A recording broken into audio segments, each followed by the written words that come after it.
the older I got, the more obsessed I became with the outside world, especially American high schools. Like seriously, all I had were American high school movies and TV shows to go off of. But you're telling me boys and girls look that good in high school? Have you seen Teen Wolf? I mean, come on, how is that even real life? And I had this Instagram bestie from California who sent me pictures of her beautiful beach house, her school, the Hollywood sign. Ugh, all the places I wanted to be instead of this prison palace. I'd had it up to here with my parents' royal shenanigans. So in a grand act of rebellion, I dashed to the stables, flopped onto the filthy ground on strike. Just as I was about to make a comfy nest in the muck, my mom's huge bodyguard swooped me up and headed to the palace. But I didn't want to go, so I kicked, I screamed, and even sank my teeth into Dakey's shoulders so hard he dropped me like a hot potato. Don't you dare come near me, Dakey! Ah, Princess Ichika, I'm just doing my job. Don't care! I grabbed the slipper and struck a ridiculous karate pose. Dakey was ready to chase me, but Mom gave him the look. You know, the one that says, just let her be. So he shrugged and went back to his posts. I'd been so sure my parents would come to their senses and beg me to go back to the palace after agreeing to my demands, but no! I woke up to a bucket of ice-cold water dumped right on my head, and I was still clutching my muddy piglet like it was a teddy bear. Talk about a rude awakening. Ah! Why? Wake up! To be honest, this wasn't the first time I had to fight for what I wanted. Hi, I'm Ichika. I'm a real-life princess from Japan. I'm sure you're wondering why a princess is sleeping in the stables and what I did to my life. I need to make all the confessions today and feel lighter, so stick around and please like and subscribe to Confessions Diary. So I was born to the king and queen of a huge kingdom in Japan. Sounds fancy, right? But here's the thing about being a royal. Everyone expects you to act all proper and perfect from day one. Like seriously, my first toy was a mini scepter, and I have the photos to prove it. I was the only kid and my parents had big plans for me. But guess what? I was a total wild child. Instead of learning royal etiquette, I wanted to climb trees and jump in mud puddles. And they never let me go to regular school because apparently regular schools are for peasants. Ugh, stupid excuses. They just didn't want me to teach the other kids how to sword fight. Cause like this one time when I was 6, we were having a boring dinner and my brain was almost falling asleep, so I decided to have some fun. I am Princess Ichika, ruler of the kitchen. Prepare for battle! Ichika, for crying out loud, the royal dining table is not your personal battlefield. Sweetheart, we've talked about this. Princesses don't stand on tables, and they certainly don't use spoons as weapons. But I'm not just a princess, Mom. I'm an explorer, a martial arts warrior. I'm gonna see the world, not just sit around in this boring old castle. Oops, sorry. That is enough drama, Ichika. You've ruined a perfectly nice dinner. Go to your room. Ugh, you're no fun. Ugh. Yeah, being a princess wasn't all glitter and glam. I had way too much energy, so I started kendo and ninjutsu at 5. And when I wasn't swinging bamboo sticks or learning how to kick and walk as silently as a cat, I was drowning in royal rules and endless tutoring. I had to learn everything, from maths to soufflés. Like, why did I need to make a soufflé when I could be making mud pies? And my tutors? Total clowns. One history tutor dressed up as a knight and thought fake battles would teach me dignity. Spoiler alert, I beat him every time. So much for his dignity. But the older I got, the more obsessed I became with the outside world, especially American high schools. Like seriously, all I had were American high school movies and TV shows to go off of. But you're telling me boys and girls look that good in high school? Have you seen Teen Wolf? I mean, come on, how is that even real life? And I had this Instagram bestie from California who sent me pictures of her beautiful beach house, her school, the Hollywood sign. Ugh, all the places I wanted to be instead of this prison palace. By the time I turned 17, Haley, my Insta bestie, and I talked and chatted almost every day, and we got really close. I watched all the movies she recommended, listened to all her crazy stories about America, and was about ready to experience it all. So one night, I decided to drop the bomb on my parents. Mom, Dad, let me go to America and spend my senior year at an American high school. Oh, honey, I want a lot of things too, like a vacation to the moon, but that doesn't mean I'm getting it. I get that you want me to take on my queenly duties later, but come on, just let me have this 1 year. Pretty please.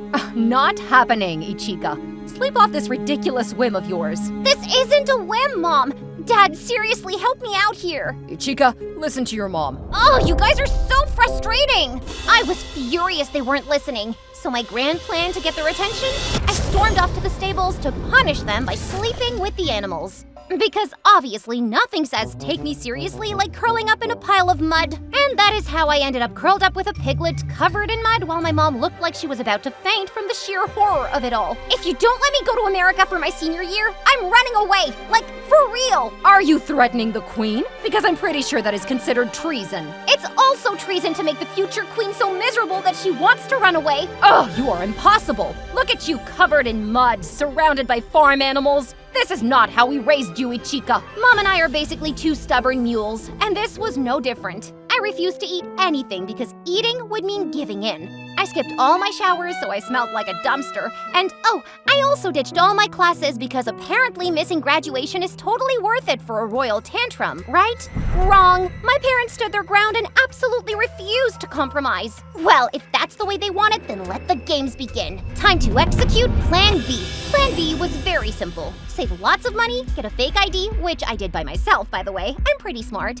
Pack a few essentials, wear a disguise, and prison break myself to America. Don't judge me. You'd have to be under the pressure I was in to see things from my point of view. Besides, I know a few other princesses who've run away from home. In movies, of course. There's a first time for everything, right? I'd studied every corner, every tunnel, and every passage in the palace, and I knew all the guard schedules on every gate and every... Okay, you get the point. So, one night after dinner, while everyone slept, I sneaked out through the window, went through some secret passages, and was out without anyone noticing. My silent walking lessons from ninjutsu sure paid off now. I hailed a cab to catch a midnight flight to California. California was a total sensory overload. The air smelled like superstars and freedom, and I thought maybe if I'm lucky enough, I'll run into Dylan O'Brien here. Oh man, I'd give up my throne to marry him. Everything was falling into place, but my phone was blowing up with a million missed calls and messages from Mom swinging between threats and desperate pleas. I dialed back with a smirk. Where the heck are you? Get home now, or I'll have your head on a platter. Well, hello to you too, Mom. Also, I'm in America now, so guess what? You can't stop me. What? When did you plan this, you little... Just let me stay 1 year. After that, do whatever you want. I'm serious. Besides, I know how to fight. I can take care of myself. She paused, then sighed in frustration. Fine, but don't expect a dime from us. You're on your own. And victory! That's how you do it, boys and girls. Also, have you seriously not subscribed to Confession Diary yet? What's the deal, man? Come on, do it now. And do you guys remember Haley, my online friend? We joked for a while about how if I ever came to America, I'd live with her. And I told her severely that I had applied for a student exchange program, so she knew I'd be coming to California, but she didn't know the timeline. So she totally freaked out when I called her, but the surprise on her face was priceless. OMG, you actually came! Surprise! So Haley took me around the city, we did a little shopping, and finally went to her place. And you know, I always thought I was great at giving people surprises. I mean, just look at what I pulled on my parents. But I soon found out that Haley was the queen of surprises. From all her stories and posts online, I thought she was loaded and lived in a mansion. But when we pulled up to this tiny rundown house, I almost choked. Wait, you live here? Yeah, sorry. Watch your step, though. But your posts, all those fancy houses? A girl can dream at least, right? And not what I expected when I came to America. Anyway, we ended up chatting over pizza, and she shared how it's just her and her mom who worked in another city and came home over the weekends. And I made up a student exchange story to cover my royal tracks. I crashed hard on my new bed later that night, completely wiped out. But then, bam! A loud noise jerked me awake. For a second, I forgot where I was. I glanced over at Haley, still snoring like a baby. Okay, it's just a dream, I told myself, but then, thud! I bolted up and hit the lights. Nothing. The bulb was out. Great. Suddenly, something smacked against the window. I nearly jumped out of my skin. Oh my gosh, I'm gonna die in America! I grabbed my phone and turned on the flashlight, only to come face to face with a giant rat staring at me like I interrupted its midnight pizza party. Rat! What's happening? A rat! It's huge! Oh, that's just Mr. Squeaks. He's harmless. Unless you didn't wash your hands, then, well, good luck. What? Kidding! Relax, Chica. Now go back to sleep. We've got a long day tomorrow. And it was going to be longer because I didn't get a wink of sleep that night. My first night in America was crazy, but it had nothing on what my first day in school had in store for me. I was hyped for my first day of school. It was exactly how I imagined. Jocks everywhere, cheerleaders in skirts barely covering their butts, kids skating down hallways, and wait, was that guy trying to shove a whole burger in his mouth? Wild. Mom would have a heart attack if she saw how packed the halls were. Then I noticed everyone was staring at me. My excitement faded fast, and I suddenly felt every inch of my eye bags and terrible outfit. OMG, that outfit! Did you just come straight out of the bathroom or something? A mean blonde popped her gum, glaring at me. You have too much to say for someone wearing fake designer, cheap extensions, and a bag that looks like it's been chewed by rats. Excuse me? You think you can waltz in here in a robe, sandals, and socks and call me out? You're giving zero vibes, dumb. First of all, I am not dumb.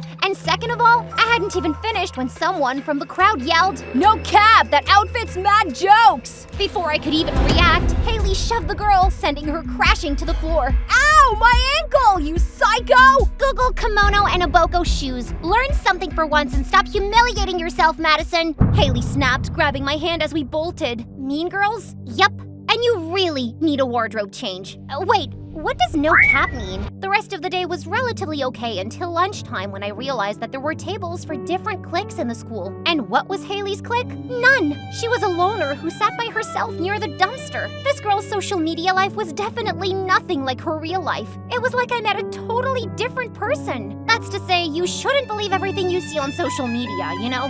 This is where we have to sit? Come on, just sit. Don't make a fuss, Chica. You're friends with the unpopular girl, so get used to it. Nope.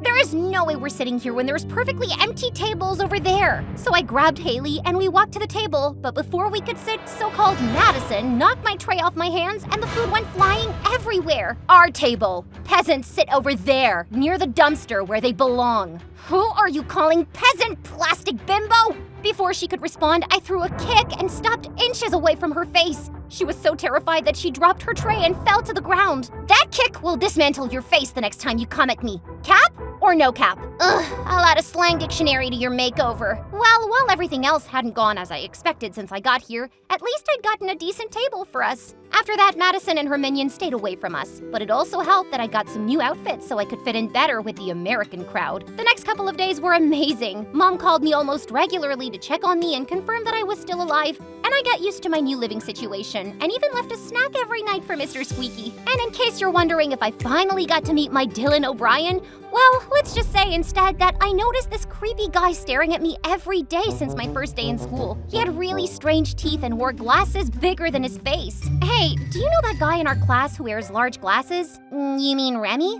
What about him? Well, he keeps staring at me, like, since I got here, and not in the romantic way. It's pretty creepy. Well, I've never noticed it before, but now that you mention it, he does look at you a whole lot. But he's harmless, just ignore him. I took Haley's advice and tried to ignore him at first, but then I started finding love notes in my locker, candies on my desk, and every time this guy would be somewhere near me watching my reaction and smiling. And if I smiled back, he'd wave excitedly. Creepy much? Then this one time, flowers were delivered at our house with a note that said, I love you, please meet my parents, Remy. What the heck? What kind of a proposal was this? I came here to meet my Prince Charming, not a total stalking creeper. So the next day at school, I decided to confront him. Hey, why did you send these to me, and how do you know where I live? Did you like them? Are you stalking me, Remy? And what kind of card is this? I'm sorry, I just really like you. No, I love you. You're different from everyone here. My parents would love you. Dude, can you back off? You're coming on too strong and it's weird, man, and we'll go to the police if you keep this up.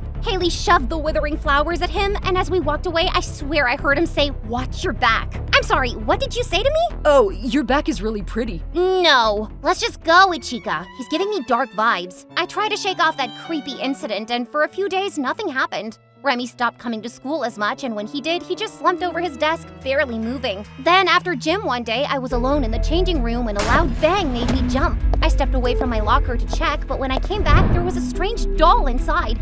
Buttons for eyes, wearing a tiny kimono exactly like the one I wore on my first day. Worse, a toy knife was stabbed right into its chest. My heart sank. Suddenly, I heard a whisper. Ichika, Ichika. When I checked, no one was there. My phone buzzed and I nearly screamed. It was Haley, but her voice was shaky, like she was running. Ichika, run! Get out now! He's coming for you! Get out! Haley? Haley! The call went dead. My head spun. Was someone really trying to kill me? Immediately, I decided to call Mom, but before I could even dial her number, someone grabbed me from the back, placed a cloth over my nose and mouth, and I slipped into total darkness before I could even fight back. All I remember thinking was, this isn't the American dream I had in mind. I'm sorry, Mom. When I came to my senses, I was tied to a chair, and Haley was across from me, a bag over her head, still out cold. My heart raced. Remy, he had to be behind this. The door creaked open, and in walked Remy. Only he looked different. Gone were the glasses and crooked teeth. He looked dreamy. Wait, was I crushing on my kidnapper? Snap out of it, girl. Focus. Hey, what did you do to her, you psycho? Let her go, or we'll have problems. Remy didn't answer. He just calmly walked over, removed the bag from Haley's head, and untied her. My relief was short-lived when she smiled at him. Hey, bestie. Sorry you had to wear those gross disguises. What? Bestie? Haley smirked as she walked toward me. So, what should we do with you, Princess Ichika? You knew all along? You tricked me? Remy laughed darkly. Think they'd pay 50 mil if we sent a finger? Panic hit me. I was trapped with kidnappers. Walked right into their trap. My parents would kill me. Before I could say anything, a familiar voice echoed from the shadows. Scared yet? Remy and Haley bowed as Mom emerged from a dark corner, looking all royal and glam. Mom? How are you here? What's going on here? She stepped forward, smiling. Hello, Ichika. Enjoying America? Remy untied me as I stared at my mom, speechless. How did you even know? Oh, did you really think the princess of a kingdom could have secret friends that I wouldn't even know about? I know everything, Ichika. I kept track of you on that Insta thing you kids like so much. How did you even find my pseudo account? I'm the queen for a reason, Ichika. All right, but why did you do all this? You'd had your fun. Could you please let me finish my senior year here peacefully? Besides, they owe me an explanation. You can't make demands, Ichika. I'm here to take you home. Oh, no you don't. As the future queen, I only have this one request. Let me be here for a year. Ugh, fine. But don't expect any help from us. Deal, but this time no more tricks, Mom. We'll see. Hours later, after catching up and some shopping, Mom left the country. Then I turned to Haley and Remy. Explain everything. Turns out Remy was one of Mom's bodyguards in training, and she'd had him watch me secretly ever since I escaped, and I had no idea. The queen is a total genius, I'll give her that. Her Majesty is so impressive. When Remy approached me to help him with the plan, I couldn't believe you're an actual princess. You're so down to earth and cool, Ichika. I mean, Princess Ichika. Stop making me blush. But seriously, what about Madison? Oh, she's just dumb. She played the part really well, though, without even realizing it. Remy remained with me in the US, and we got really close. And guess what? He and Haley even started dating. I'm totally a matchmaker now, guys. The rest of the year was perfect. Movies, hockey games, prom, and after graduation, I took them to Japan for the ultimate royal experience. Now, it wasn't the American dream I had expected, but it was so worth it, and I'd made 2 new friends.